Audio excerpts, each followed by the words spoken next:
యేసుక్రీస్తుల వారి నామములో తండ్రి అయినటువంటి దేవుణ్ణి ఆత్మతోనూ సత్యముతోనూ ఆరాధించడానికి సకాలంలో చేరువచ్చిన ప్రియులు పరిశుద్ధులందరికీ యేసుక్రీస్తు వారి నామములో మీకు శుభాలు వందనాలు తెలియజేస్తున్నాను. ప్రియమైనటువంటి దేవుని వాళ్ళరా, దేవుని యొక్క జ్ఞానం మన కలయికలో ఎప్పుడు కూడా అది ప్రచురించబడుతూనే ఉంటుంది అన్న సంగతి మనం మర్చిపోకూడదు. దేవుని యొక్క జ్ఞానాన్ని సంపాదించుకోలేనటువంటి వారు లోకంలో చాలామంది ఉన్నా, దేవుడు మనకు అనుగ్రహిస్తున్నటువంటి ఆ మహాకృపను బట్టి తండ్రి అయినటువంటి దేవునికి ఎల్లప్పుడూ కృతజ్ఞతలు చెల్లిస్తూ, ఈ దినం కూడా మన ఆత్మీయ అభివృద్ధి విషయంలో ఏ సంగతి అయితే మనకు చక్కగా ఉపయోగపడుతుందో ఆ సంగతిని కూర్చున్నటువంటి అంశాన్ని మనం మాట్లాడుకోబోతున్నాం. ఇంత గొప్ప రక్షణ విషయంలో నీ కృతజ్ఞత ఎక్కడా? ఇంత గొప్ప రక్షణ విషయంలో అనేటటువంటి మనకి తెలుసు, ఈ లోకంలో రక్షణ అనేటటువంటి పదం రక్షక భటులకు అన్నదే మన యొక్క ఆలోచనలోకి వస్తుంది తప్ప, రక్షణ అనేటటువంటిది క్రైస్తవ సమాజానికి ఇది పరిచయమే, క్రొత్త పదయం కాదు అన్న సంగతి మనకు తెలుసు. ఈ లోకంలో మనం పుట్టినప్పటి నుంచి, అంటే మన యొక్క బాల్య దినాలు, యవ్వనపు దినాలు, మధ్య వయస్సు దినాలు, ముసలి దినాలు, ఒక్కొక్క వయస్సును మనం దాటిపోతున్నప్పుడల్లా, ఉదాహరణకి మన బాల్య దినాలలో నీకు ఇష్టమైనది ఏది అని ఎవరైనా అడిగితే, నాకు ఇష్టమైనటువంటిది తినే ఆహారాల్లో, అంటే తినే ఆహార పదార్థాలలో నాకు ఫలానాది ఇష్టమని చెప్తున్నటువంటి పరిస్థితి బాల్య దినాల్లో మనకు కనిపిస్తుంది. అలాగే కొంచెం యవ్వనుడుగా వచ్చినటువంటి తర్వాత, ఇప్పుడు నీకు ఇష్టమైనది ఏది అని యవ్వనస్తులను అడిగితే వాళ్ళ యొక్క దృష్టి ఆహార పదార్థాల మీద మళ్ళదు, వస్తువుల మీద మలుతుంది. అదిగో ఆ బండి అంటే నాకు చాలా ఇష్టం, ఫలానా ప్లేస్ అంటే నాకు చాలా ఇష్టం, అలా దృష్టి పడుతుంది అన్న సంగతి మనకు తెలుసు. ఇలా వయసు పెరిగే కొద్ది కూడా మధ్య వయసులో నీకేంటి ఇష్టమని అంటే మరికొన్నిటిని చూపిస్తాం. ఇక ముసలి వయసులో నీకు ఏదంటే ఇష్టమని అంటే మరొక దాని గురించి మనం చెబుతూ ఉంటాం. ఇలా వయసు పెరిగే కొద్ది ఇష్టాలలో కూడా మార్పులు అనేటటువంటి వస్తువు ఉంటాయి, ఇది మనకు బాగా తెలుసు. అంటే వయసు పెరిగే కొద్ది ఇష్టాలలో కూడా మార్పులు వస్తాయంటే వస్తాయి. అలా ఇష్టాలలో మార్పు వచ్చేంత స్థితి మన యొక్క భౌతిక సంబంధమైనటువంటి జీవితంలో ఎలా కనిపిస్తుందో, అలాగే మన ఆత్మీయ స్థితి కూడా అంచెలంచెలుగా ఎదుగుతూ వయస్సును బట్టి అది మారుతూ, ఇక ఏమి లేదండి, ఇక నేను దేవుని దగ్గరికి వెళ్ళిపోవాలి అన్న ఆలోచన అయితే అంతమందిలో కనబట్టలేదు. అంటే ఇక నా బ్రతుకులో దేవుని వద్దకు వెళ్ళేంత ఇష్టంగా మన బ్రతుకులు ఏమన్నా మారుతాయా అని అంటే మారట్లేదు. ఇక వయసు పెరిగే కొద్ది, ఇక ఒక 60-70 వయసు వచ్చేటప్పటికి ఈ వయసులో నాకు ఏంటంటే ఇష్టం అంటే అని చెప్పడానికి బదులు, ఏమి లేదండి, నేను ఆరోగ్యంగా ఉంటే చాలా ఆనందంగా ఉంటాను, చాలా ఆనందపడతాను అని చెప్పేవాళ్ళు చాలామంది ఉన్నారు. ఎందుకంటే ఆ వయసు వచ్చేటప్పటికి అనారోగ్యాలు అనేటటువంటివి మన ఆరోగ్య వ్యవస్థ మీద దెబ్బతీస్తాయి. చాలా రోగాలు మన దేహం మీద దాడి చేస్తాయి. అలా దాడి చేసినప్పుడు ఆహారానికి బదులు ఆరోగ్యాన్ని అందించడానికి మనం ఉపయోగించుకునేటటువంటి మందులు బాక్సులో నిండిపోతాయి. తినకముందు ఒక మాత్ర అంటావు, తినిన తర్వాత ఒక మాత్ర అంటావు, మధ్యాహ్నం అయితే ఇంకో మాత్ర అంటావు. ఇలా మాత్రలకే మన యొక్క జీవితం సరిపోతూ ఉంటుంది. కాబట్టి ఏం కోరుకుంటాడు మనుషుడు అంటే, ఏం లేదండి, ఆరోగ్యంగా ఉంటేనే చాలా ఆనందము. అయితే ఇక్కడ నేను ఏం చెప్తున్నానంటే, ఆరోగ్యానికన్నా మించినటువంటి ఆనందం దేంట్లోనైనా ఉందా అని అంటే, నిజంగా వయసు పెరిగే కొలది ఆనందాన్ని ఇచ్చేటటువంటిది మన ఆరోగ్యం మాత్రమే. ఇది మనకు బాగా తెలుసు. ఎందుకంటే ఒక అడుగు తీసి ఇంకొక అడుగు వేయడానికే చాలా సమయం తీసుకుంటుంది. అలాంటిది ఆరోగ్యంగా ఉండి నువ్వు అడుగులు కూడా బాగా వేస్తున్నావు అని అంటే నువ్వు ఆరోగ్యవంతుడే కాదంటలేదు. అయితే ఆ ఆరోగ్యపు ఆనందానికన్నా మించినటువంటి మరొక ఆనందం ఉందన్న సంగతి ఎప్పుడైనా ఆలోచన చేసామో మనం అంటే లేదు. ఆరోగ్యానికి మించినటువంటి ఆనందం రక్షణ అనేటటువంటి దాంట్లో ఉందన్న సంగతి చాలామంది క్రైస్తవులకు కూడా మర్చిపోయారు. ఎందుకంటే యేసుక్రీస్తు వల్ల ఆ పొందినటువంటి రక్షణ అనేటటువంటి దాని విషయంలో ఎవరు ఆనందపడేటటువంటి పరిస్థితి లేదు. ఏదో బాప్తిసం తీసుకున్న కొన్న నాళ్లకు దాని యొక్క విషయాన్ని మనం ఆలోచన చేస్తామే కానీ ఆ తర్వాత కాలంలో రక్షణ అనేటటువంటిది ఎంత విలువైనటువంటిదో అన్న సంగతిని గురించి మర్చిపోతూ ఉంటాం. ఇక రక్షణలోకి రానటువంటి వాళ్ళ విషయం అయితే అసలు అనుకోని అవసరం లేదు. ఎప్పుడు కూడా దాని గురించి మాట్లాడుకోరు. మనం ఆరోగ్యంగా ఉన్నప్పుడు ఎంత ఆనందాన్ని మన దేహం కలిగిస్తుందో అలాగే దేవుడు కూడా మన యొక్క అంటే మన పట్ల చూపించినటువంటి ఆనందం నిజంగా ఆరోగ్యం నాది చాలా నిలకడగా ఉంది, ఏ టెస్టులు చేసినా కూడా నాకు అన్ని నార్మల్గానే వస్తున్నాయి అనేటటువంటి ఈ ఆనందం మనకి ఎంత ఆనందాన్ని ఇస్తుందో మన ఆరోగ్య స్థితిని బట్టి దేవుడు కూడా మన జీవితాలను చూసినప్పుడు కూడా అన్ని విషయాల్లో మనం కూడా ఎలా ఉండాలని కోరుకుంటారంటే నార్మల్గా ఉండాలి. నా బిడ్డలు ఎలా నార్మల్గా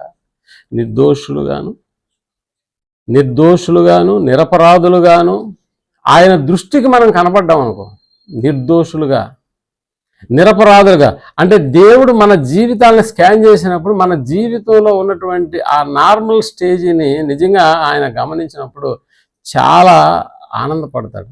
మనం కూడా బ్లడ్ టెస్టులు అన్నీ నార్మల్గా ఉన్నాయండి, థైరాయిడ్ లేదు, షుగర్ లేదు, కొలెస్ట్రాల్ లేదు, ఇంకా చెప్పాలంటే బీపీ లేదు, లివర్ ఫంక్షన్ బాగుంది, కిడ్నీ వ్యవస్థ బాగుంది, యూరిన్లో కూడా ఎలాంటి ప్రాబ్లం లేదు అని చెప్పినప్పుడు కలిగే ఆనందం ఉంది. అలాగే దేవుడు కూడా మన జీవితాలను చూసినప్పుడు ఇదిగో నిరపరాధులుగాను నిష్కలంకులుగాను మనం కానీ ఆయనకు కనిపిస్తే నిజంగా ఆయన పడేటటువంటి ఆనందం అంతా ఇంత కాదు ప్రేమటువంటి వాళ్ళు. కాబట్టి ఇలా దేవుని దృష్టికి మనం కనపడాలి అని అంటే మన సొంత రక్షణను మనం పొందినటువంటి సొంత రక్షణను భయముతోనూ వణుకుతోనూ కొనసాగించుకుంటే ధైర్యంగా దేవుని వాక్యం ముందు దేవుని సన్నిధి ముందు నిలబడగలిగేటటువంటి ఆ గొప్ప ఆధిక్యత మనకు లభిస్తుంది అన్న సంగతి మర్చిపోకూడదు. నిజంగా ఎక్కువసార్లు మన జీవితంలో ఎక్కువసార్లు రక్షణ అనేటటువంటి ఈ పదం అనేక సార్లు వినడం వల్ల ఏమైపోతుంది అని అంటే అది చాలా చిన్నదిగా కనిపిస్తుంది మనకి. ఎప్పుడు కూడా రక్షణ అనేటటువంటి పదం చాలా చిన్నదిగా కనిపిస్తుంది. ఎందుకంటే చాలాసార్లు ఈ పదాన్ని మన పెదవులు ఉచ్చరించేస్తూ ఉంటాయి. కాబట్టి ఇక్కడ ఆరోగ్యం కంటే ఎక్కువగా ఆనందించగలిగినటువంటిది ఏదైనా ఉంది అని అంటే అది యేసుక్రీస్తుల వారి వల్ల మనం పొందినటువంటి రక్షణ.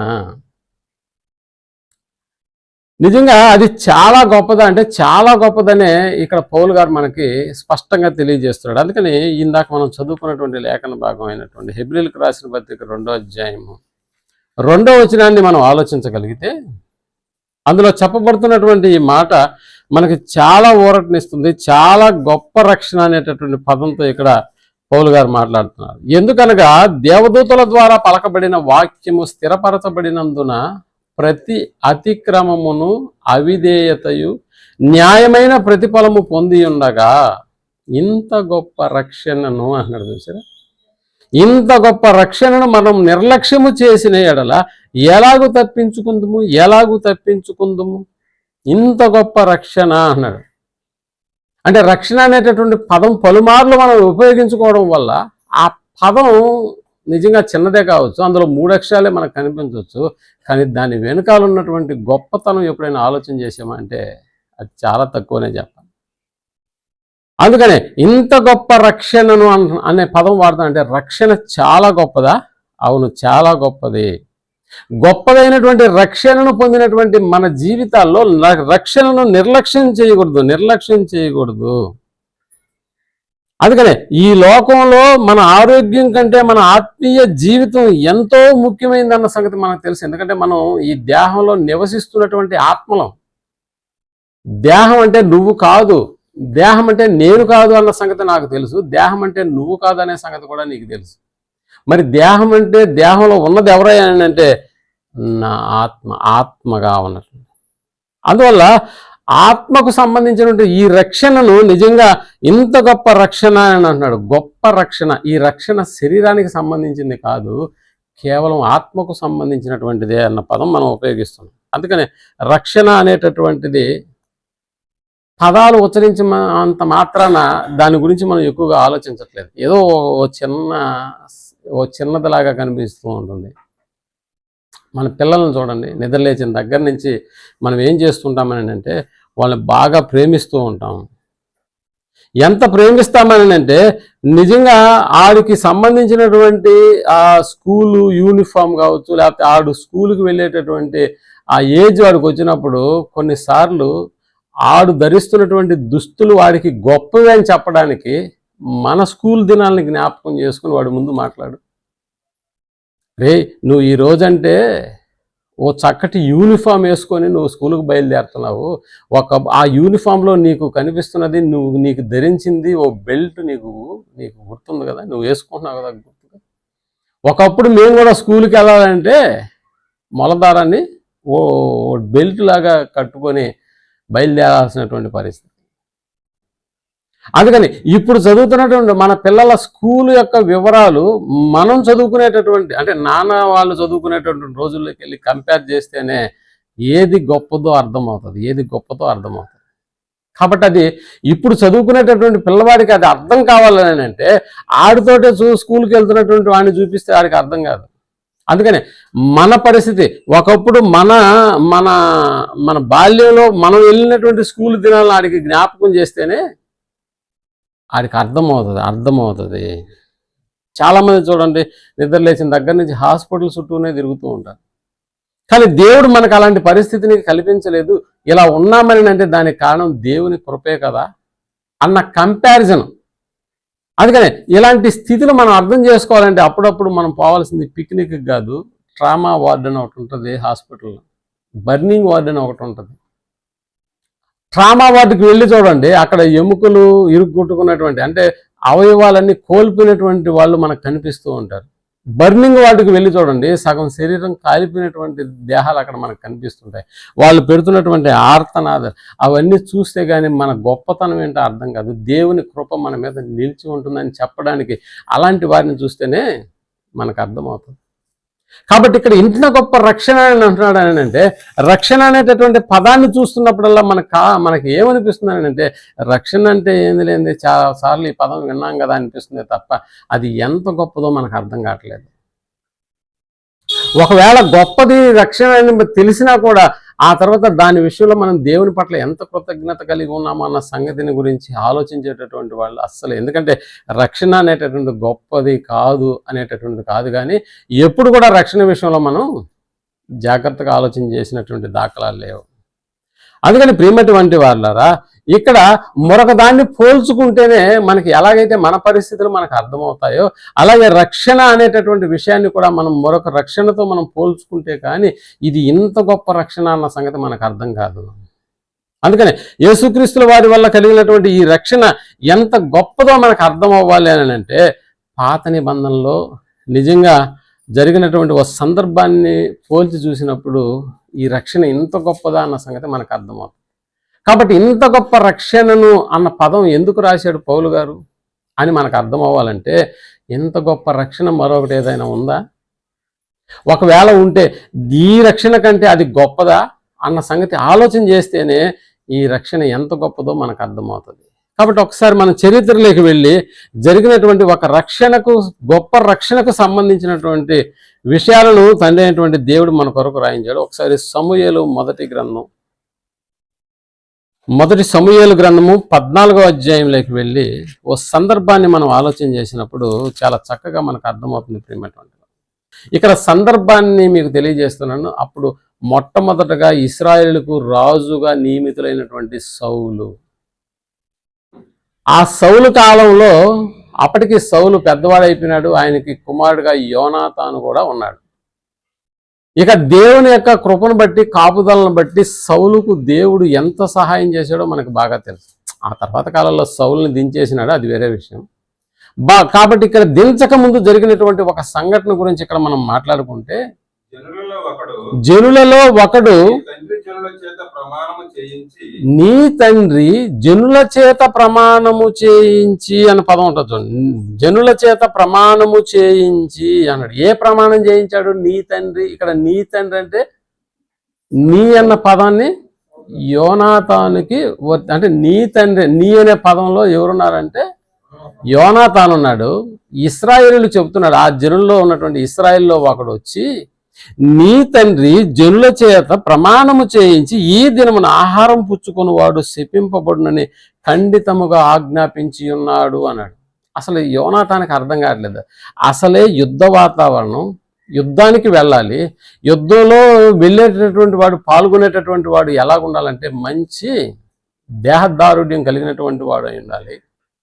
ఫిలిప్తీల మీదకి దండెత్తి వెళ్ళినటువంటి సౌలు యొక్క ఈ యొక్క సైన్యం ఆ ఫిలిప్తీల మీద జయం వచ్చేంత వరకు ఏం చేయకూడదని చెప్పాడంటే తన సైనికులకి ఏం చేయకూడదని చెప్పాడు. 24వ వచనంలో ఉంది చూడండి ఒకసారి.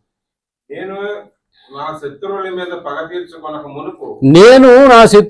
పగ తీర్చుకొనక మునుపు సాయంత్రం కాక మునుపు భోజనము చేయువాడు శపింపబడును. అంటే ఎవడు కూడా అని సౌలు జనుల చేత ప్రమాణము చేయించను, అందువలన ఏమీ కూడా తినలేదు. ఇప్పుడు అర్థమవుతుందా? ఇశ్రాయేల్ ఆల్రెడీ సైనికు బాట పట్టినటువంటి వాళ్ళు, ఇదిగో మనము మన శత్రువుల మీద పగ తీర్చుకునేంత వరకు ఏం చేయకూడదు అంటున్నాడు. ఏమి చేయకూడదు. పగ తీర్చుకొనక మునుపు సాయంత్రం కాక మునుపు ఎవ్వడు కూడా భోజనము చెయ్యకూడదు. ఒకవేళ అలా చేస్తే వాడు శపించబడినటువంటి వాడు అవుతాడు. కాబట్టి ఈ సైనికులలో ఉన్నటువంటి వీళ్ళందరూ కూడా వాళ్ళ యొక్క ఆలోచన దేని మీదకి వెళ్ళిందని అంటే ఎవరు ఏది ముట్టుకోవద్దు. అంటే మనం ఉపవాసం చేసి యుద్ధానికి వెళ్ళి దేవుణ్ణి వేడుకుంటే బలమైనటువంటి శక్తిగా మనకి నిలబడేది దేవునిదే అనేటటువంటి. నిజంగా ఎవడైనా ఉపవాసాలతో యుద్ధానికి వెళ్తాడా? ఉపవాసం చేసి యుద్ధానికి వెళ్తే ఇప్పుడు యుద్ధం దేనివల్ల చేయాలి మనుషుడు? ఒకవేళ శత్రువులే వచ్చి వీరిని ఏం చేస్తారు? అలసిపోయి ఉంటారు. కాబట్టి ఆహారం లేకుండా ఉంటే ఏమైపోతారని అంటే ఓడిపోతారు కదా. నిజానికి ఇలాంటి సందర్భంలో సౌలు గారు ఎప్పుడైతే తన సైన్యానికి లేకపోతే ఇశ్రాయేల్ ప్రజలకి ఇలా ఆజ్ఞాపించాడో, మన శత్రువుల మీద పగ తీర్చుకునేంత వరకు సాయంత్రం అయ్యే వరకు ఎవడు కూడా ఏం చేయకూడదు? ఆహారం తీసుకోకూడదు. కాబట్టి ఈయన దృష్టికి వచ్చినటువంటి సమాచారం ఏందని అంటే ఇప్పుడు ఏ శబదం అయితే ప్రజలకు చెప్పాడో ఆ శబదాన్ని మీరి వాళ్ళు ఏం చేశారు? శత్రువుల యొక్క ఎడ్లు ఇవన్నీ ఉంటాయి కదా, వాటిని ఆ రోడ్డు మీద కోసుకొని రక్తంతోనే తినేసినారంట. పరిస్థితి అర్థమంతా. ఇది సౌలుకు తెలిసింది. అయ్యా వాళ్ళు మొదట మీరు చెప్పినటువంటి శబదాన్ని, మీరు చెప్పినటువంటి ఆజ్ఞను మీరారు. అంత మాత్రమే కాదు, వాళ్ళు చేసింది ఏంటంటే రక్తంతో దేన్ని కూడా తినకూడదు అనేటటువంటి మన ఆజ్ఞ ఉంది కదా. రక్తంతో కలిపి మాంసాన్ని మనం ఏం చేయకూడదు, తినకూడదు. కానీ వాళ్ళు చేసింది ఏంటంటే వాటన్నిటిని అలా తినేసినారు అని చెప్పినారు. అసలు ఇలా తినడానికి గల కారణం ఏంటి అని మనం ఆలోచించగలిగితే ఇక్కడ మనకు కనిపిస్తున్నటువంటిది యోనాతానుకి తన తండ్రి చేసినటువంటి ప్రజలతో చేసినటువంటి ఈ శబదం లేకపోతే ఈ మొక్కుబడి యోనాతానికి తెలియదు. ఈయన వేరే ప్రాంతం నుంచి వచ్చాడు ఇక్కడికి. రాగానే ఇప్పుడు జనులలో ఒకడు, అదే మనం 28వ వచనంలో చదువుకున్నాం, జనులలో ఒకడు నీ తండ్రి జనుల చేత ప్రమాణము చేయించి ఈ దినమున ఆహారం పుచ్చుకుని వాడు శపింపబడినని ఖండితముగా ఆజ్ఞాపించి ఉన్నాడు, అందుచేతనే జనులు బడలి ఉన్నారు అని చెప్పాను అన్న పదం. అయ్యా వీళ్ళు ఏమీ తినలేదు, మీ నాన్న వీళ్ళకి ఇలా ఆజ్ఞాపించాడంటే ఇదేంటిది? ఏమైనా ఇంట్లో ఉన్నారా వీళ్ళు ఉపవాసం చేయడానికి? వీళ్ళు ఎక్కడున్నారంటే యుద్ధానికి సన్నద్ధులై ఉన్నారు. ఆల్రెడీ ఒక యుద్ధం చేసేసి అసలే ఏమైపోయినారు? బడలిక, అలసిపోయి ఉన్నారు. 29 అందుకు యోనాతాను అందుచేత నా తండ్రి జనులను పెట్టినవాడాయను. ఒరే ఇలా చెప్పడం ఏంటి? అసలు యుద్ధ టైంలో ఎలా ఉండాలి వీళ్ళకి? సైన్యంలో చేరినటువంటి వాడికి చూడండి, మనకంటే మంచి ఫుడ్ ఇస్తారు వాళ్ళకి, మంచి ఫుడ్ ఇస్తారు. తాగడానికి ముందు కూడా నెంబర్ 1 క్వాలిటీ ఇస్తారంట వాళ్ళకి, మంచి ఫుడ్. అంటే ఇలాంటివి అందించాల్సినటువంటి మా నాన్న ఎందుకు ఏమీ తినకూడదని వీళ్ళకి ఆజ్ఞాపించాడు? ఎందుకు ఏం తినకూడదని వీళ్ళకి ఆజ్ఞాపించాడు అంటే వీళ్ళు చెప్పినటువంటి పదం ఈ సౌలు యోనాతానికి ఎలాగుందని అంటే ఆయన దేవుని పక్షంగా ప్రమాణం చేసి మనం ఉపవాసంతో ఉండి వెళితే కానీ ఆ శత్రువులు మన వశం కారు అన్నది సౌలు గారి యొక్క ఆలోచన. కాబట్టి ఇప్పుడు యుద్ధంలో మనం వెళ్ళి శత్రువుల మీద గెలవాలి అని అంటే ఏ ఒక్కడు కూడా దేవుని పేరట ఆన చెప్తున్నాను, ఏ ఒక్కడు కూడా ఏమీ గెలిచేంత వరకు మన శత్రువులు మన దగ్గరకు వచ్చి మన పాద సన్నిధిలో వాళ్ళు ఓడిపోయారని ఒప్పుకునేంత వరకు సాయంత్రం వరకు ఎవడు ఏది ముట్టకూడదు అన్న సంగతిని సౌలు గారు ఇశ్రాయేలుకి చెప్పుంటే ఇప్పుడు ఇశ్రాయేలు యోనాతానికి ఏం చెప్తున్నారు, మీ నాన్న ఏమి తినొద్దు అన్నాడు. అంటే దేవునితో ప్రమాణం చేసిన సంగతి విషయంలో క్లారిటీ ఇవ్వలేదు. కాబట్టి యోనాతాన్ ఏమనుకుంటున్నాడంటే ఇదేంటిది, ఆల్రెడీ బడలికతో ఉన్నటువంటి సైన్యానికి మంచి ఆహారం ఇవ్వాలి కదా, ఏంటి మా నాన్న, అందుచేత నా తండ్రి జనులను కష్టపెట్టిన వాడు ఆయన, నేను ఈ తేనె కొంచెం పుచ్చుకున్న మాత్రమున నా కన్నులు ఎంత ప్రకాశించుచున్నవో చూడండి. జనులు తాము చిక్కించుకున్న తమ శత్రువుల దోపుళ్ళ వలన బాగుగా భోజనము చేసిన వారు ఫిలిష్తీయులను మరి అధికముగా హతము చేయుదురని. ఒరే తేనె తింటేనే నా పరిస్థితి ఎలాగుంది, బలం వచ్చింది కదా, నా ముఖంలో తేజస్సు వచ్చేసింది, నా కళ్ళు ఇంకా తేటగా కనిపిస్తున్నాయి, ఏ శత్రువుని వచ్చినా కూడా నేను చంపేస్తాను. ఇలా ఉంటే మా నాన్న ఏంటి ఏం తినకుండా పెట్టేసినాడు వీళ్ళని, మా నాన్న ఏంటి ఇలా చేసేది, అయ్యా మీ నాన్న చెప్పాడు కాబట్టి మేము సాహసించి ఎవరు ఏమీ తినలేదు అని అంటే అప్పుడు వీళ్ళు ఏం చేశారంటే ఆల్రెడీ యోనాతాన్ అంటే తన కుమారుడే కదా, ఇక ఆయన తేనె దినంగా లేనిది మనం ఆహారం తింటే ఏమన్నా పొదువా, సరే ఏదైతే ఏముందలే తేనె తిన్నాడని యోనాతానే చెప్తున్నాడు కాబట్టి ఇప్పుడు ఏం చేశారో చూడండి, వాళ్ళు జనులు దోపుడు మీద ఎగబడి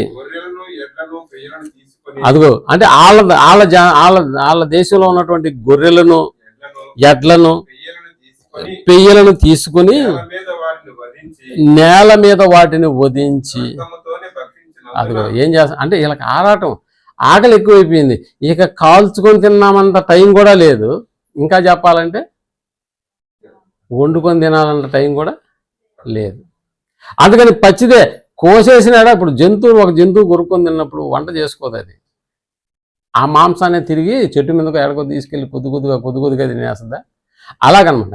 వీళ్ళు కూడా ఏం చేశారు, ఆ దోపుడు దాంట్లో ఉన్నటువంటి వాటి మీద ఎగబడి గొర్రెలను ఎడ్లను పేలను తీసుకుని నేల మీద వాటిని వధించి రక్తముతోనే భక్షించినందున. అందుకని మనం ఏం చేస్తున్నామని అంటే ఇలా పచ్చి వాటిని తినడంలో మనం అందుకనే దేవుడు చెప్తున్నాడు రక్తంతో దాని మాంసమును ఏం చేయకూడదు, ఉడికించి తిన. రక్తాన్ని ఏం చేయాలంటే ఒక నీళ్ళలాగా దాన్ని ఏం చేయాలని అంటే పారబోసేయాలి అని చెప్తున్నాడు. కాబట్టి వీళ్ళు చేసినటువంటి ఈ అపరాధం ఏంటంటే ఇప్పుడు అర్థమైందా, అంటే యోనాతానే యుద్ధంలో జరుగుతున్నటువంటి వాళ్ళ నాన్న యొక్క ఆజ్ఞను మీరాడు కాబట్టి మనం మీరితే ఏముంది, ఏదైనా ఉంటే యోనాతానే చూసుకుంటాడులే అని నేను వీళ్ళు ఏం చేశారంటే ఆహారాన్ని అన్నింటినీ తినేసినారు. 41వ వచనం 14వ అధ్యాయం మొదటి సమయం. అప్పుడు సౌలు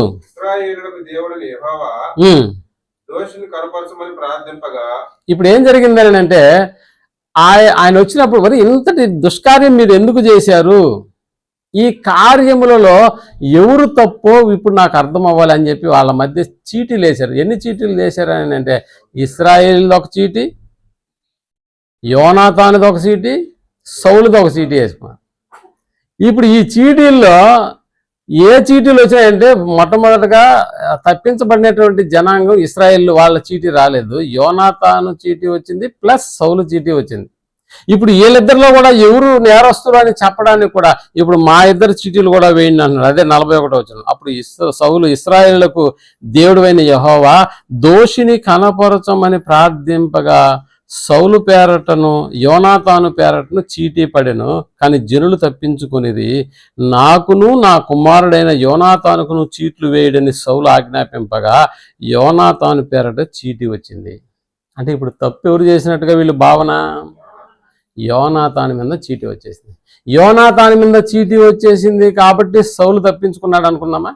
ఇప్పుడు సౌలే ఏమన్నాడని అంటే నా కొడుకైనా పర్లేదు, నేను పెట్టినటువంటి దేవుని ఆజ్ఞకు వ్యతిరేకంగా ఆడేం చేశాడు, తిన్నాడు. కాబట్టి ఇప్పుడు ఆయన ఏం చేసేయాలి? చంపేయాలి. ఎవరు?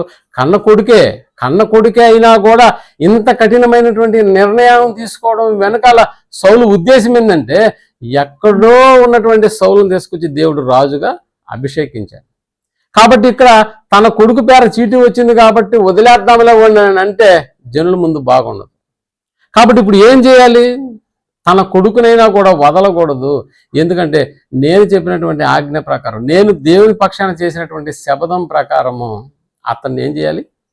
చంపేయాలి. మనకు తెలుసు కదా, మనకి న్యాయాధిపతుల గ్రంథంలో యొప్తా అనేటటువంటి ఒక సాహసుకుని పేరు మనకు జ్ఞాపకం వస్తుంది.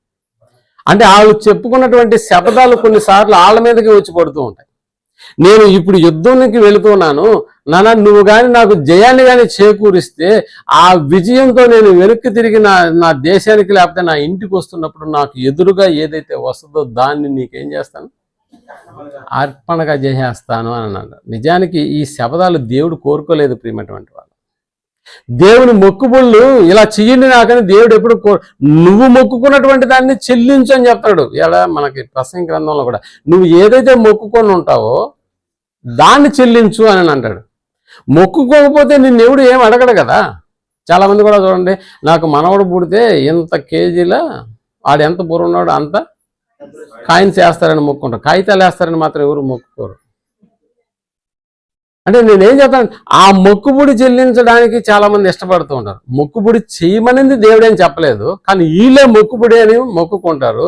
దాన్ని చెల్లించడంలో మళ్ళీ విఫలమవుతారు. కానీ కొంతమంది వాటి మీదనే నిలబడతారు. అక్కడ యొప్తా కూడా చేసింది అది.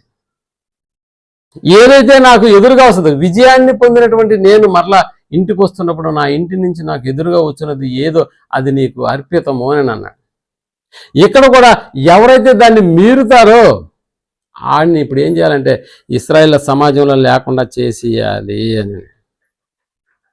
నిజంగా ప్రియమైనటువంటి వాళ్ళరా, నిజంగా ప్రవక్తల యొక్క ఆ దినాల్లో వాళ్ళ యొక్క మనస్సు చూడండి, వాళ్ళ యొక్క ఆలోచనలు చూడండి, దేవుని మీద పెట్టుకున్నటువంటి ఆ కమిట్మెంట్ చూడండి. అంటే దేవుడికి ఎంతటి ప్రాధాన్యత ఇస్తున్నారో మనకు అర్థం అవ్వాలి. కన్న కొడుకే దీన్ని ఓవర్టేక్ చేసినప్పుడు, దేవుడే వాని పేరుతో చీటీ రప్పించినప్పుడు ఇప్పుడు అతన్ని ఏం చేయాలి? ఖచ్చితంగా యోనాతాన్ని చంపేయాలి. అందుకని ఇక్కడ సౌలు యొక్క ఆలోచన మనం ఆలోచించగలిగితే, నా కుమారుని ఎలాగైనా తప్పించాలన్నది సౌలు ఆలోచన కాదు. బాగా గుర్తుపెట్టుకోండి. నా కుమారుని ఎలాగైనా, నేను రాజును కదా, నేను ఇచ్చినటువంటి శపథాన్ని మీరినటువంటి వారిలో నా కుమారుడే ఉన్నా కూడా ఆయన్ని తప్పించనేకూడదు అన్నది సౌలు యొక్క ఆలోచన. పోనీ అలాగని యోనాతాను ఆలోచన ఎలాగుంటుంది? యోనా గారి ఆలోచన కూడా ఎలా ఉంటుందని అంటే, మా నాన్న ఎలాగైనా నేను తప్పించుకోవాలన్న ఆలోచన లేదు. నాన్న నేను చనిపోతాను, ఆ రోజు యొప్తా కూతురు ఎలాగైతే కోరుకుందో, నాన్న ఇలాంటి శబ్దాన్ని నువ్వు దేవునితో చేసావా ఇలాంటి శబ్దాన్ని? అవునమ్మా నా బిడ్డ, నువ్వు ఎదురొస్తావని నేను ఊహించలేదమ్మా అంటే, నాన్న నువ్వు దేవునికి మాట ఇచ్చావు. ఇంటి నుంచి ఏదైతే ఎదురుగా వస్తుందో నీకు అర్పితమని చెప్పావే, నేను వచ్చాను. కాబట్టి నేను ఇక్కడి నుంచి నీ దగ్గర నుంచి కూడా పారిపోయే అవకాశం ఉంది. అంతటి శక్తి సామర్థ్యాలు నాకున్నాయి. అయినా నేను పారిపోను. దేవుని ముందు నీ మాట తప్పకూడదు. కాబట్టి నువ్వు అనుకున్నట్టుగానే నన్ను అర్పితం చేసేసి అని ఆ బిడ్డ ఎలాగైతే నిలబడిందో, ఇక్కడ యోనాతాను కూడా అదే చెప్తున్నాడు. చూడండి 43వ వచనం. యోనాతాను పేరట చీటీ పడిను, నీవు చేసినదేదో నాతో చెప్పుమని యోనాతానుతో అనగా, యోనాతాను నా చేతి కర్ర కొనతో కొంచెము తేనె పుచ్చుకున్న మాట వాస్తవమే, కొంచెము తేనెకై నేను మరణం అందవలసి వచ్చినది అని అంటున్నాడు. నేను కడుపు నిండా కూడా దాగలేదు డాడీ, నేను దాగింది కొంచెమే. ఇదిగో అలా నేను తాగిన మాట వాస్తవమే. కొంచెము తేనెకి నేను మరణమొందవలసి వచ్చినదేనని అతనితో అనను. అందుకు సౌలు, యోనాతానా నీవు అవశ్యముగా మరణమవుదువు, నేను ఒప్పుకొనని ఎడల దేవుడు నాకు గొప్ప అపాయము కలుగజేయునుగాక. అరే ఇప్పుడు నేను కానీ నిన్ను చంపకపోతే దేవుడే నాకేం రప్పిస్తాడు? చూసారా? అంటే తన బిడ్డను ఎలా వధించడానికి ఇష్టపడుతున్నాడు. ఆడు కన్న కొడుకైనా పర్లేదు, దేవుని ముందు చేసినటువంటి ఆ ఆజ్ఞ, ఆ శపథం కంటే నువ్వు నాకు గొప్ప ఏం కాదురా అంటున్నాడు. పోనీ అలాగని చెప్పి యోనాతాను ఏమన్నా తిరగబడ్డా? సౌలుతో యోనాతాను ఏమైనా తిరగబడ్డా? నిజంగా ఇక్కడ అవశ్యముగా మరణమే నిన్ను చంపేస్తుంది అని అంటున్నప్పుడు నిజంగా నేను కూడా చనిపోతాను నాన్న అనేటటువంటి ఆలోచనతో అక్కడ యోనాతాను సిద్ధపడ్డాడు. ప్రియమైనటువంటి వాళ్ళ నిజంగా వీళ్ళిద్దరి మధ్య డిస్కషన్లో దేవుడు ఎంత గొప్పగా కనబడుతున్నాడు కదా. ఒకతనేమో దేవునికి నేను మాట ఇచ్చాను, నువ్వు దాన్ని మీరవు, నువ్వు కన్న కొడుకు అయినా పర్లేదు, నిన్ను చంపాలి. ఆ కన్న కొడుకు నేను తిన్నాను, ఇది నిజమే కాబట్టి నేను ఎలాగైనా చనిపోతాను, నీ మాట ఒమ్ము కాకుండా నేను చేస్తానని అన్నాడు. నిజంగా వీళ్ళిద్దరి యొక్క ఆలోచన చూడండి. చంపకూడదన్న ఆలోచన సౌల్లో లేదు. నా కుమారుడు కాబట్టి నేను చంపనన్న ఆలోచన అక్కడ లేదు. ఇదిగో నేను యోనాతాను రాజుగారి కొడుకును కాబట్టి నేను చచ్చిపోను, నేను ఎట్టగైనా వీళ్ళందరితో ఒకవేళ చంపడానికి వచ్చినటువంటి వారితో కూడా నేను పోరాడి వెళ్ళిపోవచ్చు అని అనుకున్నాడా? అలా అనుకోలేదు. ఇప్పుడు 3వ డైలాగ్ చూడండి. ఎక్కడి నుంచి వచ్చిందని అంటే 45వ వచ్చిన. అయితే జనులు సౌలుతో, జనులు అంటే ఈ డిస్కషన్ అంతా వింటున్నారు. ఎవరు? ఇశ్రాయేల్ వింటున్నారు. ఇశ్రాయేల్ అంటే వీళ్ళు ఏం చేసినటువంటి వాళ్ళు? ఆల్రెడీ రక్తంతో మాంసాన్ని తినేటువంటి వాళ్ళు. ఇప్పుడు చూడండి వాళ్ళు ఏమంటున్నారని అంటే, అయితే సౌలుతో ఇశ్రాయేలుకి ఇంత గొప్ప రక్షణ, ఎందుకంటే వీళ్ళు తినేసి యుద్ధం చేసి వచ్చేసినారా, వాళ్ళు కూడా గెలుచుకొని వచ్చేసినారు అనమాట. అంటే యోనాతాను మాకు ఇచ్చినటువంటి స్ఫూర్తితో మేము తిన్నాము, పోయినాము, వాళ్ళ దోపిడీ చేసినాము, వాళ్ళ దగ్గర ఉన్న గొర్రెలను మేకలు అన్నింటినీ తెచ్చుకొని ఏం చేసాం? రక్తంతోనే తినేసాం. అది చెప్తున్నారు ఇప్పుడు. ఇంత గొప్ప రక్షణ అన్న పదం ఉందే, ఇదే పదం మనకు ఇప్పుడు ఎక్కడ కనిపించింది? హెబ్రీ పత్రికలో కనిపించింది. ఇప్పుడు ఇంత గొప్ప రక్షణ అని దేని గురించి మాట్లాడుతున్నాడు ఇక్కడ సౌలు? భౌతిక సంబంధమైనటువంటి రక్షణ. ఎవరి నుంచి అంటే ఫిలిష్తీయులలో నుంచి ఇశ్రాయేలును రక్షించినటువంటి విధానాన్ని గురించి ఇక్కడ సౌలు మాట్లాడుతున్నాడు. అదే కొత్త నిబంధనలకు వచ్చేసేటప్పటికి పౌలు అనేటటువంటి ఆయన మాట్లాడుతున్నాడు. ఆ రక్షణను కూడా గొప్ప రక్షణ అంటున్నాడు. ఈ రక్షణకు వచ్చేసేటప్పటికి ఇది కూడా గొప్ప రక్షణ అంటున్నాడు. ఈ రెండిట్లో ఏది గొప్ప రక్షణ ఇప్పుడు మనకు అర్థం అవ్వాలంటే, భౌతిక సంబంధమైన రక్షణ ఎంత గొప్పదో నీకు అర్థం అవుతే, ఆత్మ సంబంధమైనటువంటి రక్షణ ఎంత గొప్పదో నీకు అర్థమవుతుంది. ఈ కంపారిజన్ లేకుండా ఉంటే ఏది నీకు అర్థం కాదు. కాబట్టి ఇప్పుడు చెప్తున్నారు, ఇంత గొప్ప రక్షణ, ఇశ్రాయేలుకు ఇంత గొప్ప రక్షణ కలుగజేసిన యోనాతాను మరణమౌనా, యోనాతాను మా కొరకు చనిపోవడం ఏంటి అన్నారు. అసలు తప్పు చేసింది మేం కదా, ఆడంటే ఏదో తేనె ముంచుకొని నాకినాడు అంతే. కానీ మేమేం చేసాము? రక్తంతో కలిపినటువంటి దాన్ని మేము తిన్నాం. అంటే ఇక్కడ యోనాతాను మా కొరకు చనిపోవడం ఏంటి? ఆ నిర్ణయానికి ఇశ్రాయేలు ఒప్పుకోలేదు. ప్రియమైనటువంటి వాళ్ళు, యోనాతాను ముందు నిన్ను చంపాలని అంటే ముందుగా మమ్మల్ని చంపాలని ప్రజలందరూ, ఇశ్రాయేల్ అందరూ వచ్చి యోనాతాను ముందు నిలబడ్డారు. ఇప్పుడు సౌలు పరిస్థితి ఎలాగుంటుందో మీరు ఆలోచన. సౌలు పరిస్థితి ఎలాగుంటుంది? ఎందుకని అంటే ఇప్పుడు ఇశ్రాయేల్ ఏమన్నారంటే, అయ్యా నువ్వు యోనాతాన్ని చంపడం కంటే ముందుగా మేము నీ నిర్ణయాన్ని మేమేం చేశామంటే, నువ్వు చెప్పినటువంటి నిర్ణయం ఏదైతే ఎవరు తినకూడదన్న నిర్ణయం ఉందే, ఒకటి మేము యోనాతానుతో నువ్వు దేవుని పక్షంగా మాకు ఇలాంటి శబ్దాన్ని చేసావన్న సంగతి మేము యోనాతానికి చెప్పలేదు. ఏదో మీ నాన్న ఆజ్ఞ ఇచ్చాడని మాత్రమే చెప్పాము తప్ప, దేవుని పక్షంగా మీ నాన్న ఆజ్ఞ ఇచ్చాడు, మనం ఉపవాసంతో వెళ్ళి యుద్ధం చేద్దాము, దేవుడే మనకు బలం అని ఆయన చెప్పినటువంటి విషయాన్ని నీతో స్పష్టంగా మేము చెప్పలేదు. నెంబర్ 1. రెండో పాయింట్లో మేమేం చేశాము? మేము కూడా వధించినటువంటి ఎడ్లను వాటి రక్తంతోనే తిన్నాం. కాబట్టి అందును బట్టి ఇప్పుడు మేమే నీకంటే ముందుగా చావలసినటువంటి వారము అన్నాడు. అర్థమవుతుందా? అంటే నువ్వు చావాలంటే ముందుగా ఎవరు చావాలి? మేము చావాలి. ఏమండి ఇప్పుడు ప్రజలు వచ్చి అక్కడ నిలబడ్డారు. అందుకని అక్కడ చెబుతూ ఇంత గొప్ప రక్షణనిచ్చినటువంటి యోనాతాను చచ్చిపోవడం ఏంటి? కాబట్టి దీనికి మేము ఒప్పుకోం, అసలు ఎన్నటికి కూడదు. ఇప్పుడు సౌలు ఏం చేయాలి చెప్పండి? ఒకటి అందరినీ చంపాలి, లేకపోతే అందరినీ వదిలే. అంతేనా? ఇది అర్థమవుతుందా మీకు? ఒకటి అందరినీ చంపాలి, లేకపోతే ఇప్పుడు ఏం చేయాలి? అందరినీ వదిలేసేయాలి. అంటే దేవుని ఆలోచన కూడా మనం గమనించగలిగితే, నేను బలిని కోరినవాడు కాదు, బలిని కోరేవాడిని కాదు, నేను ఎప్పుడు కూడా కనికరాన్ని కోరను. అంటే దేవుని యొక్క ఆలోచన కూడా ఇంతమందిని చంపడం వల్ల దేవుడు ఏమన్నా శాంతపడతాడా అంటే కాదు. నేను బలిని కోరేటటువంటి వాడిని కాదు, నేను కనికరాన్నే కోరుతాను అనేటటువంటి మాటలు. నిజంగా సౌలు తన ప్రజల ఎదుట తన కొరకు తన కొడుకును చంపేస్తాడేమో, అది ఆయన ఆధీనంలో ఉంటుంది. కానీ దేవుని కుమారులైనటువంటి మిగిలినటువంటి ఇశ్రాయేల్ విషయంలో తన నిర్ణయం తీసుకోవచ్చా? తీసుకోకూడదు. అలా కాదు, మమ్మల్ని కూడా చంపేయని అంటూ ఉన్నారు, మమ్మల్ని కూడా చంపేసి అన్నారు. అంటే ఉన్నటువంటి అందరినీ ఈయనే చంపేశాడు అనుకో, ఇక మిగిలింది ఎవరు అక్కడ? సౌలే. పోనీ అంత గొప్ప ఆధిక్యత ఇతనికి దక్కుతుందా? అందరూ చచ్చిపోతే ఇక ఎవరండి ఇతను ఆధిక్యత ఇచ్చేది? ఇతను రాజు నమస్కారం పెట్టేది ఎవరు అక్కడ? లేదు కదా. అప్పుడప్పుడు మీరు చూడండి, పరీక్ష పేపర్లు రాసినటువంటి ఇచ్చేసి వచ్చేస్తాం కదా మనము, అప్పుడు దాన్ని దిద్దడానికి కొంతమంది అధ్యాపకులు ప్రత్యేకంగా నియమించబడతారు, స్పాట్ వాల్యుయేషన్. అక్కడికి ఉపాధ్యాయులు వెళ్ళి పరీక్షా పేపర్లు దిద్దుతున్నప్పుడు ఆల్రెడీ మధ్యలో వీళ్ళు టీ బ్రేక్ ఇచ్చినప్పుడు నా దగ్గరకు వచ్చిన ప్రతి పేపర్ రాసినటువంటి వాడిని ఫెయిల్ చేశాను అన్నాడు అనుకోండి ఒక అధ్యాపకుడు. ఇప్పుడు పరిస్థితి ఎలా ఉంటుంది? మిగతా వాళ్ళు ఏమంటారు చెప్పండి? ఒరే నువ్వు ఫెయిల్ అయితే చేసావు, కానీ ఫెయిల్ అయినటువంటి వాడి ఫీలింగ్ ఎలా ఉంటుందో ఒకసారి ఆలోచించి, ఆడు కుటుంబం పరిస్థితి ఎలా ఉంటుందో ఒకసారి ఆలోచించి, నువ్వెందుకు ఇలా చేసావు అని అడగడా పక్కనోడు కూడా. అంటే ఎవడు నేను ఫెయిల్ అయినానని తెలుసుకుంటాడు, ఆడు దేని కింద పడతాడు? దానికి బాధ్యుడు నువ్వే కదా అవుతావు. ఆడు ఆత్మహత్య చేసుకోవడానికి నువ్వెందుకు కారణం కావాలి? వాళ్ళ కుటుంబం నువ్వు దిద్దినటువంటి పేపర్ వల్ల మా వాడికి మార్కులు తక్కువ వచ్చాయి, ఆ దిద్దినటువంటి వాడు ఏం చేస్తున్నాడండి? ఎందుకు మా కొడుకు ఇలా చావడానికి కారణం ఆడయ్యాడని నిన్నెందుకు తిట్టుకోవాలి? వాళ్ళు కొడుకు లేని ఆ పుత్ర శోకం అనేటటువంటిది నిజంగా ఆ తల్లిదండ్రులు ఎన్ని రోజులు బాధపడాలి? దానికి అందరికీ నువ్వు కారణం అవుతావు కదా, ఎందుకు చూసి ఉన్నట్టు పోనీయవచ్చు కదా ఆయన అనరా? మా దగ్గర ఉన్న డాక్టర్ అంటాడు, ఆశీర్వాదం నేను ఎవరి పేపర్లు దిద్దినా అందరినీ పాస్ చేస్తా.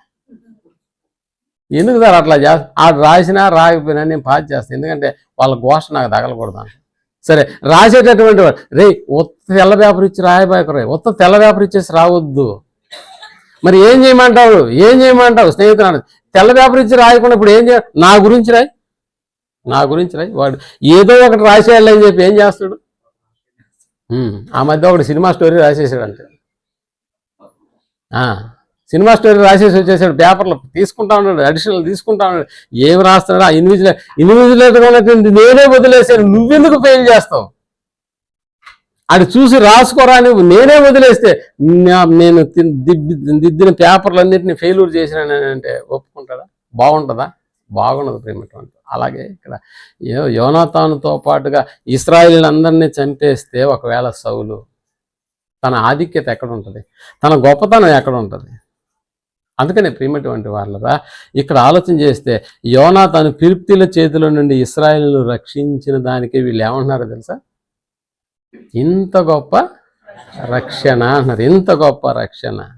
నిజంగా వాళ్ళ బడలికను అర్థం చేసుకున్నటువంటి యోనాతాను ఇక ఏమీ ఆలోచించకుండా వాళ్ళు తిన్నా కూడా వదిలేసినాడు, తినేసి వెళ్ళండి అన్నట్టుగా ఇంత గొప్ప రక్షణను కలగజేసినటువంటి యోనాతాను మరణం అవ్వాలా అని ఇశ్రాయేలు ఆలోచన చేశారన్న. మళ్ళా మరణం అవ్వకూడదు, అలా జరగకూడదని ఇశ్రాయేలు భావించారు. కాబట్టి ఈ రక్షణ ఫిలిష్తీయుల నుండి ఇశ్రాయేలుకు రక్షణ. మరి పౌలు గారి మాటల్లో, అక్కడ సౌలు గారి మాటల్లో రక్షణ, ఇంత గొప్ప రక్షణ అని ఇశ్రాయేలు మాట్లాడారు. కానీ ఇక్కడ పౌలు గారి యొక్క మాటల్లో రక్షణ అనేటటువంటిది ఇంత గొప్ప రక్షణ అని ఈయన కూడా అదే పదాన్ని వాడుతున్నాడు. ఇది ఎంత గొప్ప రక్షణ అయిందో ఒకసారి దాన్ని ఆలోచన చేసాం. అక్కడ ఎవరి నుండి ఎవరికి రక్షణ కలిగింది? నేను చెప్పే పాత నిబంధనలు ఫిలిష్తీయుల నుండి ఇశ్రాయేలుకు రక్షణ కలిగించినటువంటి వాడు యోనాతాను. అర్థమవుతుందా? మరి ఇక్కడికి వచ్చేది యోనాతాను చేసింది ఇంత గొప్ప రక్షణని ఆ ప్రజలు వాడినప్పుడు, మరి క్రొత్త నిబంధనలోకి వచ్చినటువంటి ఇక్కడ పౌలు మాట్లాడుతున్నటువంటి ఈ రక్షణలో ఎవరి నుండి ఎవరికి రక్షణ? ఎవరి నుండి ఎవరికి రక్షణ? అక్కడేమో ఫిలిష్తీయుల నుండి ఇశ్రాయేలుకు రక్షణ అని అన్నాము, ఇక్కడికి వచ్చేసినప్పటికి ఈ రక్షణ సాతాను కలిగించేటటువంటి పాపములో నుండి రక్షణ. ఇది మన ఆత్మలను వివేచించేటటువంటి రక్షణ. మన ఆత్మను నిజంగా శరీరాన్ని రక్షించినప్పుడే ఇంత గొప్ప రక్షణ అని వాళ్ళు అంటున్నప్పుడు, మరి క్రీస్తు వల్ల కలిగినటువంటి ఈ రక్షణ మన ఆత్మకు సంబంధించినటువంటి రక్షణ. ప్రేమటువంటి వాళ్ళు పాపం నుండి, దుష్టుని యొక్క చేతుల్లో నుండి విడిపించాడు. అంతేకాక నరకంలోనికి పోకుండా మనల్ని ఏం చేసినాడు? కాపాడాడు. నిజానికి ఇశ్రాయేలీయులు ఫిలిష్తీయుల చేతిలో చిక్కితే నిజంగా ఏమైపోతారు? ఆ రోజు చంపబడతారు. ఇశ్రాయేలీలే ఫిలిష్తీయుల చేతిలోకి వెళ్ళిన తర్వాత ఇప్పుడు ఇశ్రాయేలీలు అందరూ ఏమైపోతారు? చంపబడతారు. కానీ ఒక మనుషుడు పాపము చేతికి చిక్కితే ఎలాగుంటుందో చెప్పండి. పాపము చేతికి ఒక మనుషుడు దొరికాడు అనుకోండి,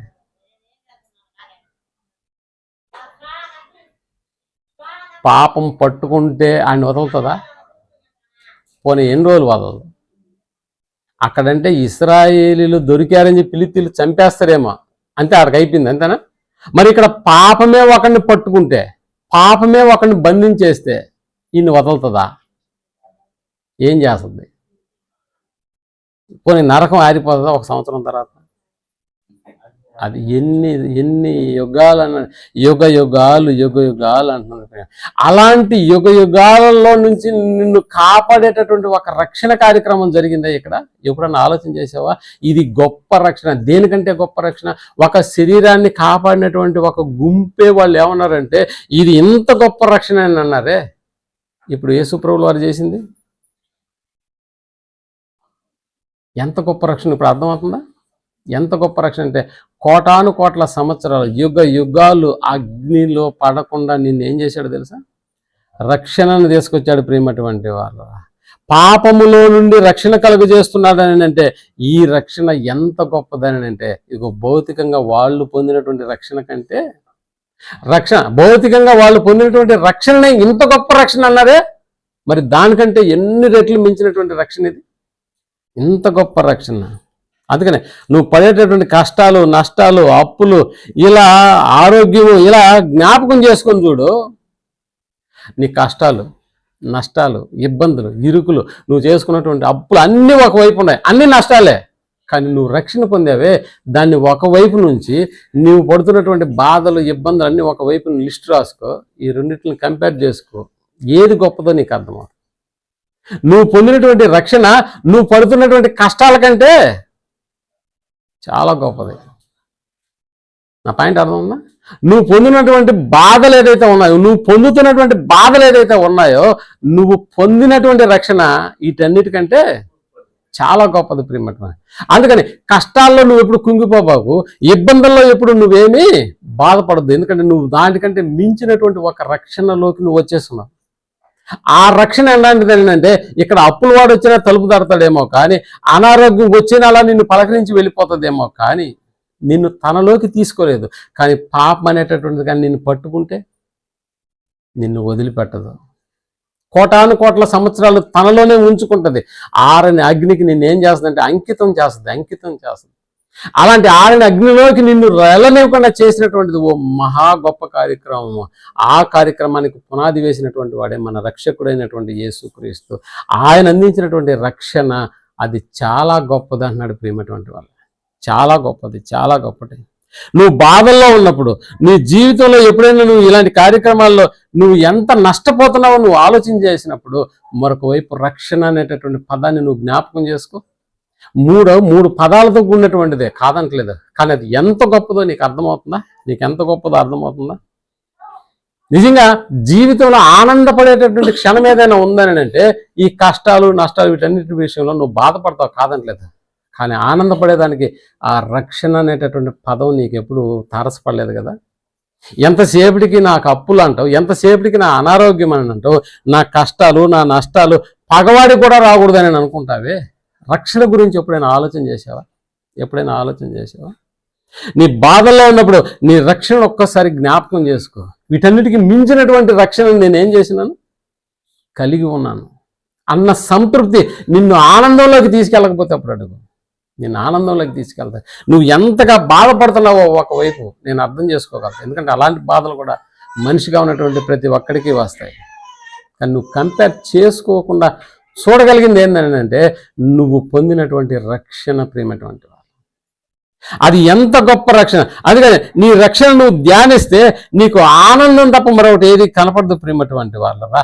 ఆ ఆనందాన్ని నీకు ఇవ్వడానికి ప్రభు పరలోకం నుంచి దిగి వచ్చాడు తెలుసా. పరలోకం నుంచి దిగి వచ్చాడు. దేవునితో సమానంగా ఉండకూడదు అనేటటువంటి భాగ్యాన్ని ఆయన ఎంచుకోలేదండి, విడిచిపెట్టి వచ్చేసినాడు.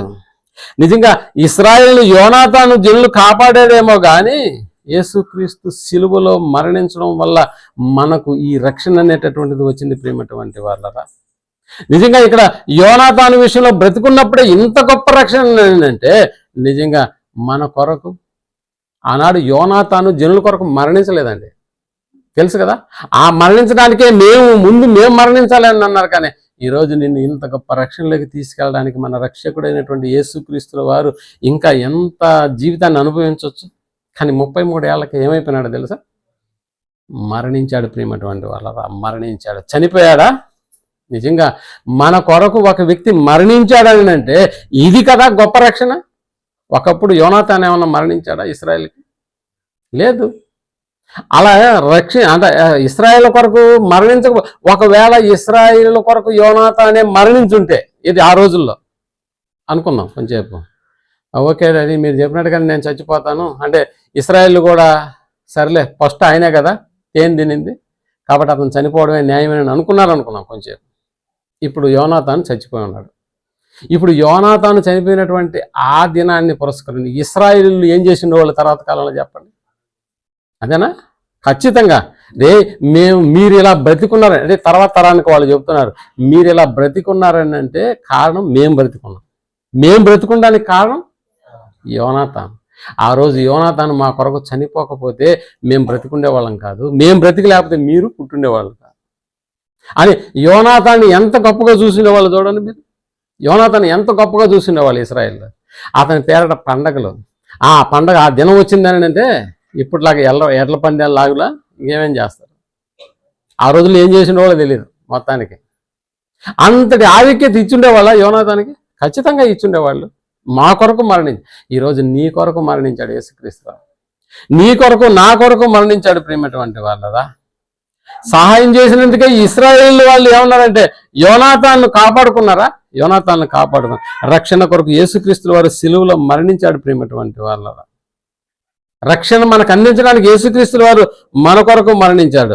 ఆయన శరీరంలో ఈనాడు మనం భాగస్థులమై ఉన్నాం. ప్రియమైనటువంటి మనం ఆయన అందించినటువంటి రక్షణను బట్టి ఎప్పుడైనా కృతజ్ఞతాస్తుతులు చెల్లించావా? ఆయన ఇంత గొప్ప రక్షణ మనకు అనుగ్రహించాడు కదా, అలా అనుగ్రహించినటువంటి ఆ రక్షణను బట్టి ఎప్పుడైనా కృతజ్ఞతాస్తుతులు చెల్లించావా? లేదు. మనం మాట్లాడుకుంటున్నాం కదా, నిజంగా మనం రొట్టె ద్రాక్ష రసాన్ని తీసుకునేటప్పుడల్లా ఈ వాక్యాలు చదువుకుంటాం. ప్రియమైనటువంటి నిజంగా అక్కడ మనం ఆలోచించగలిగితే ఇక్కడ చావులోనికి వెళ్లకుండా కాపాడడం కాదు, కానీ ఆల్రెడీ యేసుక్రీస్తు వారు మన కొరకు ఏం చేశాడు? చనిపోయాడు. మన కొరకు ఆయన సిలువలో మరణించాడా? అలాంటి ఆయనకు మనం కృతజ్ఞతాస్తుతులు ఎప్పుడైనా చెల్లిస్తున్నామా? అంటే కృతజ్ఞతాస్తుతులు చెల్లించి అన్న పదాన్ని వాడి దానికి ప్రార్థనలో 4 ముక్కలు వాడేసి ఆయన ఇచ్చినటువంటి రొట్టె ద్రాక్ష రసాన్ని ఏం చేస్తున్నాం అంటే తినేస్తున్నాం, తాగేస్తున్నాం. ప్రేమటువంటి వాళ్ళు అలాంటి ఇంత గొప్ప రక్షణను అందించినటువంటి ఆయన విషయంలో మనం ఎప్పుడైనా కృతజ్ఞతాస్తుతులు చెల్లించామా అంటే లేదు. ఇప్పుడు చెల్లించడం ఎలాగో చదవండి ఒకసారి. మళ్ళీ కొరింథీయులకు రాసిన మొదటి పత్రిక 11 మనం ప్రతిసారి మనం చదువుకుంటాం కదా ప్రభురాత్రి భోజనం అప్పుడు, ప్రతిసారి మనం దీని 11 అధ్యాయం 26వ వచనాన్ని మనం ఆలోచించాం. మీరు ఈ రొట్టెను తిని ఈ పాత్రలోనిది త్రాగునప్పుడు ఎల్లా ప్రభు వచ్చు ఆయన మరణమును ప్రచురించుదురు అని ఉందా? అంటే ఇక్కడ యేసు ప్రభుల వారు మనకు అందించినటువంటి ఇంత గొప్ప రక్షణకు నువ్వు కృతజ్ఞతాస్తుతులు చెల్లించాలంటే ఏం చేస్తున్నావు? ఒకటి, యేసుక్రీస్తుల వారు ఇంత గొప్ప రక్షణ మనకి ఇవ్వడంలో ఆయన ఉద్దేశం ఏంటంటే, నేను మిమ్మల్ని ఏం చేశానంటే పాపములో నుండి మిమ్మల్ని విడిపించాను కదా, మరలా మీరు నాకు కృతజ్ఞతాస్తుతులు చెల్లించడం అనే కార్యక్రమం ఏదైతే నేను కోరుకుంటున్నానో ఆ కార్యక్రమం ఏం కాదండి, మళ్ళా మీరు పాపంలోకి వెళ్ళొద్దు. నేను ఎందులో నుంచి అయితే మిమ్మల్ని తప్పించి ఇందులో కూర్చోబెట్టేశానో ఇక్కడ కూర్చుని మళ్ళా నువ్వు లోకం వైపు చూస్తావెందుకు? ఆ లోకంలో ఉన్నదంతా నేత్రాశ, శరీరాశ, జీవపు డంబ, అందులో నుంచే కదా నేను మిమ్మల్ని తీసుకొచ్చి ఇక్కడ కూర్చోబెట్టాను. మళ్ళా నువ్వు అందులోకి వెళ్లకుండా ఉండడం అంటే నాకు మీరు చేస్తున్నటువంటి కృతజ్ఞతాస్తుతి యాగము. ఇంకా ఏం చేయమన్నాడు? నేను వచ్చు వరకు అంటే మరలా అదే కదా 26వ వచనంలో మనం ఆలోచించింది. ప్రభు వచ్చు వరకు ఆయన మరణమును ఏం చేయాలంట? ఆయన మరణమును ప్రచురించుదురు అనగా సువార్తను. సువార్త అనగా లేఖనముల ప్రకారము క్రీస్తు మరణించాడు, సమాధి చేయబడ్డాడు, తిరిగి లేచాడు అనేటటువంటి వాక్యాన్ని ఎప్పుడైనా ప్రకటన చేస్తున్నావా? అందుకనే చేయవలసినటువంటిది సువార్త, చేయకుండా ఉండవలసింది పాపం. ఈ రెండు విషయాల్లో మనం చాలా జాగ్రత్తగా ఉంటే అదే ఇంత గొప్ప రక్షణను, ఆ రక్షణ విషయంలో నీ కృతజ్ఞత ఎక్కడి వరకు వచ్చి ఆగిపోయిందో ఒకసారి నువ్వు ఆలోచించి, ఎక్కడ కనిపిస్తుంది అసలు ఇలాంటి కృతజ్ఞత ఎలా ఉంది. కాబట్టి ఈ రెండు విషయాల్లో మనం నిలకడగా ఉండడానికి నిజంగా మనం కృతజ్ఞతాస్తులు చెల్లించడం అని అంటే ఇదిగో ఆయన మరణ సమాధి పునరుత్థానాలను మనం ప్రకటన చేయడం, ఎందులో నుంచి అయితే వచ్చాం మరలా అందులోకి వెళ్లకుండా స్థిరంగా ఉండిపోవడము. నిజంగా ఇశ్రాయేలు అయితే యోనాతాన్ను కాపాడి వాళ్ళు ఏం చేశారంటే కృతజ్ఞతలు తెలియజేశారు యోనాతానికి. ఎలాగా? యోనాతాను నిన్ను చంపాలంటే ముందు మమ్మల్ని అని కృతజ్ఞతా భావాన్ని కలిగి ఉన్నారా ఇశ్రాయేలు? అలా కలిగి ఉన్నారు. మరి మనమైతే యేసు మరణించి తిరిగి లేచాడు, ఆయన గొప్పవాడు, ఆయన ఎందు రక్షణ, ఆయనలో రక్షణ ఉంది, నిజంగా పరలోకానికి ఆయన తీసుకెళ్లేటటువంటి సమర్థుడు అని ఎప్పుడైనా నువ్వు ప్రకటన చేసావా? ప్రకటన చేసేటటువంటి వాళ్ళని తీసుకెళ్ళి ఎప్పుడన్నా మీటింగ్ పెట్టించావా? అంటే ఏ కార్యక్రమం మనం చేయట్లేదు. దీన్ని బట్టి మనకు ఏమర్థమవుతుందంటే ఇంత గొప్ప రక్షణను మనం ఏం చేస్తున్నామో తెలుసా? అది సంగతి. నిర్లక్ష్యం చేస్తున్నాం. మనకు తెలుసు కదా, ఎవడైనా భోజనం పెడితేనే మనం ఏమంటాం? చాలా థ్యాంక్స్ బ్రదర్, మంచి ఆకలితో ఉండింది, మీరు భోజనం పెట్టారని నిజంగా కృతజ్ఞత మనం చూపిస్తాం కదా. మరి ప్రభు తన శరీరాన్నే మనకి ఎలా ఇచ్చాడో తెలుసా? ఆహారంగా పెడుతున్నాడు. రక్తాన్ని కూడా మనల్ని తాగమంటున్నాడు. అది ఏ రక్తము? ప్రభు యొక్క రక్తము. దానికి సాదృశ్యమైన ద్రాక్షారసం అని తాగుతున్నావే. ఆయన శరీరము, ఇదిగో ఆయన శరీరానికి సాదృశ్యమైనటువంటి రొట్టె అని తింటున్నావే. భోజనం పెట్టినందుకే థ్యాంక్స్ అని అంటున్నావు. మరి ఇక్కడ తన శరీరాన్ని ఎలా ఇచ్చేసినాడు? మనకి భోజనంగా ఇచ్చాడు ప్రియమైన. ఆయన రక్తాన్ని తాగుతూ, ఆయన శరీరాన్ని తింటూ మరలా లోకంలోకి ఎందుకు వెళ్తావు? సమయం అయిపోతుంది అన్న భయం ఏమన్నా వస్తుందా మనకి? లేదు. ఈరోజు కూడా ఎంతమంది లేటుగా వచ్చినారు మీకు అర్థమవుతుందా? ఇక్కడ ఇస్తున్నది ప్రభు యొక్క శరీరం ప్రియమైనటువంటి వాళ్ళరా, అది రొట్టె కాదు, శరీరం. నువ్వు తాగుతున్నది ద్రాక్షరసం కదా, ఆయన రక్తం. ప్రభు రక్తం తాగేసి నెమ్మదిగా ఉన్నావు. ఈరోజు చక్కెర సరిగా కలపలేదని దాంట్లో అంటున్నావు. ఒరే అది ఏంది అసలు నీకు అర్థమవుతుందా? తాగేసి నింపాదిగా కూర్చున్నావు టీవీ ముందు, తాగేసి నింపాదిగా పడుకున్నావు. ఎవరికి ఏమైనా చెప్పినటువంటి దాఖలాలు ఏమైనా ఉన్నాయా? గాడిద రక్తం తాగిన వాడే పరిగెత్తాలన్న నియమాన్ని పాటిస్తూ ఉన్నాడు. ఎక్కడ చచ్చిపోతానో నేనైనా. కానీ యేసు ప్రభువుల వారి యొక్క రక్తం తాగి ఇంత నింపాదిగా ఉన్నానని అంటే ఆ రక్షణ విలువ మనకు అర్థం కావట్లేదు ప్రియమైనటువంటి. ఆ రక్షణ ఎంత గొప్పదో మనకు అర్థం కావట్లేదు. అందుకనే నింపాదిగా ఆయన అంటే పోయి చేసుకోవాలండి. ఆయన బాధ్యత కదా. ఎవరి బాధ్యత? నాకు పట్టిందా? చెప్పండి. ఎందుకు పరిగెడుతున్నాం? ఎక్కడ ప్రార్థన అంటే అక్కడ ఎందుకు ఫోన్ చేస్తే చాలు, ఇదిగో పని కూడా ఆపేసుకుని వెళ్ళిపోతున్నాం అంటే దేనికి చెప్పండి? ఈ రక్షణ స్వార్థను అనేకులకు ప్రకటించాలి ప్రియమైనటువంటి. ప్రభు పనిలో మనమే ఏమైపోవాలో తెలుసా? నలిగిపోవాలి. నాకు నీ శరీరాన్ని నాకు ఆహారంగా ఇచ్చావు. ప్రభు రక్తాన్ని తాగుతున్నటువంటి ఇంత గొప్ప రక్షణ ఆయన ద్వారా పొందినటువంటి నేను ఇప్పుడు రక్షణ గురించి అనేకులకు చెప్పకుండా ఉండగలవా? ఒకవేళ అలా ఉన్నావని అంటే ఆ రక్షణ నువ్వేం చేస్తున్నావు? నిర్లక్ష్యం చేస్తున్నావు ప్రియమైనటువంటి వాళ్ళ. నిర్లక్ష్యం చేస్తున్నావు. ఇంతకు మించినటువంటి మరొక కృతజ్ఞత ఏదైనా ప్రపంచంలో ఉందా? లేదు. మన పిల్లలు నిజంగా పిల్లలు తప్పు చేస్తున్నప్పుడు కూడా నువ్వు తప్పు ఒప్పుకో అన్నట్టుగా మనం మాట్లాడి నిజంగా వాళ్ళ చేత ఒప్పించి, ఓకే డాడీ నేను తప్పు చేశానని ఒప్పిస్తేనే రేపు పెద్దవాడు ఈ తప్పు చేసినప్పుడు కూడా దేవుని ముందు వాడు ఒప్పుకునే విధంగా మనం వాడిని తీర్చిదిద్దాలి ప్రియమైనటువంటి వాళ్ళ. తప్పు చేసినటువంటి వాడు ఎలా తప్పించుకోవాలని చూస్తాడు, మనకు తెలుసు బాగా.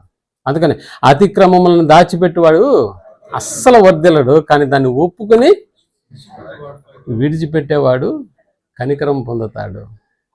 అలా ఒప్పించి చూడు. ఆడు తప్పు చేసినప్పుడు మనకు తెలుసు కదా, ఇంగ్లీష్లో ఒక పద్యం ఉందా? జానీ ఎస్ పాప, చక్కెర తిన్నావురా అంటే ఆడేమంటాడు? అంటే తప్పించుకోవడానికే తెరువు నోరాయని అంటాడు డాడీ. Open your mouth. అందులో చక్కెర కనిపించినప్పుడు ఆహాహా ఇంకా ఆయన అట్టే తినేసి నవ్వుకుంటా వెళ్ళిపోతాడు, నవ్వుకుంటా ఆయన. అలానా? బెత్తం తీసుకొని వాయించు, ఒప్పుకో, ఆ తర్వాత తప్పుకో, అప్పుడు నువ్వు కనికరించబడతావు. అలా నీ ముందరే వాడి నోటితో ఒప్పుకోకుండా ఉండే కార్యక్రమాన్ని నువ్వు అది నవ్వులాగా తీసుకుంటే రేపు పెద్దవాడి తప్పు చేసినప్పుడు ఒప్పుకుంటాడా? ఒప్పుకోకపోతే వాడు తప్పుకోడు ప్రియమైనటువంటి వాళ్ళరా. ఇక్కడ తప్పుకుంటేనే, ఒప్పుకొని వాటి నుంచి తప్పుకున్నటువంటి వాడు ఏమవుతాడనంటే వర్ధిల్లుతాడు. యేసుక్రీస్తు వారు నిజంగా ప్రియమైనటువంటి వాళ్ళరా, ఆయన మన కొరకు చిందించింది, మన కొరకు గిఫ్ట్గా ఇచ్చిన ఆయన ప్రేమ అనేటటువంటి దాన్ని ఆయన చూపించబట్టే కదా మనం రక్షణలోకి వచ్చాం ఈరోజు. అందుకని యేసుక్రీస్తుల వారి యొక్క ప్రేమే మనకు గిఫ్ట్గా ఇచ్చాడు ప్రియమైనటువంటి వాళ్ళరా. మనకు తెలుసు కదా ఈ రోజుల్లో బంగారు ఎంత విలువైందో మనకు తెలుసు. బంగారు ఎంత విలువైంది అంటే రోజు రోజుకి దాని విలువ పెరుగుతున్నప్పుడు ఇంట్లో ఉన్న బంగారుకి కట్టుదిట్టమైన ఏర్పాట్లు చేస్తావా లేదన్నవా? ఒంటి మీద వేసుకున్న బంగారు విషయంలో చాలా జాగ్రత్తగా బజార్లో నడుస్తావా లేదా? ఎందుకంటే బంగారు విలువ ఏమైంది? పెరిగింది కాబట్టి అసలు ఉన్నటువంటి బంగారు బయట వేసుకొని తిరగడానికి కూడా నీకు భయం. ఎందుకంటే ఎవడొచ్చి ఏం లాక్కెళ్తాడో తెలియదు, ఎప్పుడు లాక్కెళ్తాడో తెలియదు, ఎవడు గొంతు మీద కత్తి పెడతాడో తెలియదు. ఎందుకంటే అది విలువైందన్న సంగతి వాడికి తెలిసిపోయింది. ఈరోజు ఎక్కువ బంగారు రేటు ఉంది కాబట్టి ఇంట్లో ఉన్నటువంటి బంగారు కూడా నువ్వు భద్రతను పెంచుతావు. కానీ రక్షణ అంతకంటే గొప్పది ప్రియమైనటువంటి, అంతకంటే విలువైనటువంటిది. అందుకని క్రీస్తులోనికి రాకుండా ఒకడేమో నిర్లక్ష్యంగా ఉంటున్నాడు, వచ్చినటువంటి మనం కూడా నిర్లక్ష్య ధోరణే వైఖరిని అవలంబిస్తున్నాము. రాకుండా ఒకడు నిర్లక్ష్యంలో ఉన్నాడంటే ఓకే, పర్లేదు, ఎందుకంటే ఆడికి రక్షణలోకి రాలేదు. మరి వచ్చినటువంటి మన విషయంలో అందుకని ప్రియమైనటువంటి వాళ్ళరా, నిర్లక్ష్య వైఖరి అనేటువంటి దాన్ని మనం చూపించకూడదు. ఇంత గొప్ప రక్షణను మనం నిర్లక్ష్యం చేస్తే ఎలాగ తప్పించుకుంటావు? ఒకసారి ఆలోచించండి. అందుకని ఆయన అనుగ్రహించినటువంటి రక్షణను బట్టి నిజంగా ఆనందిస్తూ మనం ఈ లోకరీతిగా మనం కృతజ్ఞతాస్తులు చెల్లించడానికి కాకుండా ఆయన అనుగ్రహించినటువంటి ఆ గొప్ప మహారక్షణను నిజంగా మనం ప్రతి దినము కొనియాడుతూ